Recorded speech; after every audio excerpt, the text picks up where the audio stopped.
آگے بڑھیں گے۔ بیورو چیف ملک ندیم کی رپورٹ کے مطابق ڈائریکٹر ایف آئی اے اسلام آباد زون کی ہدایت پر F I A commercial banking circle Islamabad کی حضرو اٹک میں اہم کارروائی۔ گریٹ یونین ایکسچینج کمپنی کے 2 برانچوں سے کارروائی کر کے 5 کروڑ سے زائد کی ملکی اور غیر ملکی غیر قانونی کرنسی برآمد۔ 5 افراد کے خلاف 2 مقدمات درج۔ ضلع اٹک کی تحصیل حضرو میں واقع گریٹ یونین کمپنی کی برانچ نمبر 7 اور برانچ نمبر 10 غیر قانونی طور پر حوالہ ہنڈی اور بغیر سسٹم کے بلیک میں غیر ملکی کرنسی کی خرید و فروخت میں ملوث پائی گئی۔ برانچ نمبر 7 اور 10 سے بھاری مقدار میں ملکی اور غیر ملکی کرنسی برآمد۔ حوالہ ہنڈی اور بلیک میں خرید و فروخت کی جانے والی غیر ملکی کرنسی کا ریکارڈ بھی برآمد کر لیا۔ آگے بڑھیں گے۔ بیورو چیف ملک ندیم کی رپورٹ کے مطابق سابق army chief general Pervez Musharraf کی نماز جنازہ ادا کر دی گئی۔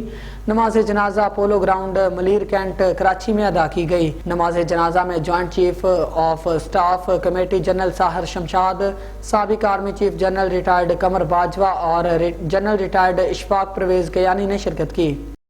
آگے بڑھیں گے۔ ملک ندیم کی رپورٹ کے مطابق ترکیہ اور شام میں قیامت خیز زلزلے میں جاں بحق افراد کی تعداد 6000 سے تجاوز کر گئی۔ بچ جانے والے غم سے نڈھال۔ شدید سردی اور برف باری میں زلزلے میں منہدم عمارتوں کے ملبے میں اپنے پیاروں کے متلاشی۔ ترکیہ ایمرجنسی اتھارٹی کا کہنا ہے کہ اموات کی تعداد 4544 ہو گئی ہے۔ اتھارٹی کا کہنا ہے کہ زلزلے کے بعد اب تک 285 آفٹر شاکس آ چکے ہیں، جس کے نتیجے میں 5775 عمارتیں تباہ ہوئی ہیں، جبکہ زخمیوں کی تعداد 285 ہے۔ ترک صدر رجب طیب اردوان نے جنوبی ترکی میں بدترین زلزلے سے متاثرین ہونے والے 10 صوبوں کے مذکورہ علاقوں میں 3 ماہ کے لیے ہنگامی صورتحال نافذ کر دی ہے۔ آگے بڑھیں گے۔ بیورو چیف ملک ندیم کی رپورٹ کے مطابق ایس پی صدر بلال محمود سلہری نے سی پی آفس میں کھلی کچہری کا انعقاد کیا۔